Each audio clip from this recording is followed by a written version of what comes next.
চারদিকে থই থই পানি আর পানি, বৈরী আবহাওয়া ও গত 15 দিনে টানা বৃষ্টিতে ডুবলো পুরো নোয়াখালী জেলা। বেগমগঞ্জ, সেনবাগ সদর, কোম্পানিগঞ্জ, সোনাইমুড়ি ও চাটখিলে পানিতে সয়লাব। বাড়িঘর, রাস্তাঘাট, ফসলি জমি মাছের ঘেরে পানি আর পানি। বেগমগঞ্জ উপজেলার নির্বাহী কর্মকর্তা মোহাম্মদ আরিফুর রহমান ফেসবুক পেজে উপজেলার দুর্গত মানুষের পাশে দাঁড়ানোর জন্য আহ্বান জানিয়েছেন এবং উপজেলা বিভিন্ন স্কুল কলেজে আশ্রয় কেন্দ্র খুলে দেওয়ার জন্য অনুরোধ জানিয়েছেন। আমাদের বিশেষ প্রতিনিধি নোমান খসরু আজ উপজেলার বিভিন্ন রাস্তাঘাট, ঘরবাড়ি ঘুরে দেখেন। দুর্গতরা তাদের নানান দুর্দশার কথা তার কাছে তুলে ধরেন। অন্তর্বর্তীকালীন সরকারের কাছে সাহায্যের আহ্বান জানান। কোনো গাড়ি তো চলাচল করতে পারতেছে না, সকল গাড়ি বন্ধ। গ্রামের প্রত্যেকটি রোডে সকল গাড়ি বন্ধ এবং যে মোটরসাইকেলটা পর্যন্ত চলছে না।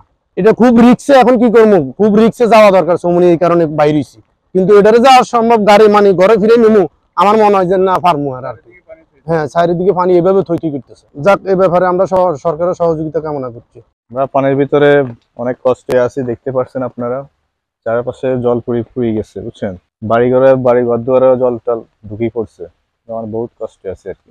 কষ্ট হয়েছে আমাদের, প্রায় এখান পর্যন্ত পানি। বাড়িতেও ঘরে ঢুকবে, আজকে রাত্রে হলে ঘরে ঢুকে যাবে পানি। পুরো দুর্গাপুর ইউনিয়ন তো তলিয়ে গেছে হাঁটুর উপরে। কোনো জায়গায় হাঁটুর উপরে পানি, কোনো জায়গায় হাঁটুর নিচে পানি। এমন কোনো রাস্তা নাই, সব রাস্তা মোটামুটি মানুষের বাড়ি ঘরে পানি ঢুকে গেছে। চরম দুর্দশাগ্রস্ত আছে আমাদের বাড়ি ঘরে পানি থই থই করে এবং মাছ, পুকুরের মাছ ভেসে গেছে। অনেক মানুষ অসহায় অনাহারে দিনাতিপাত করতেছে। আল্লাহ আমাদের সহায় হন।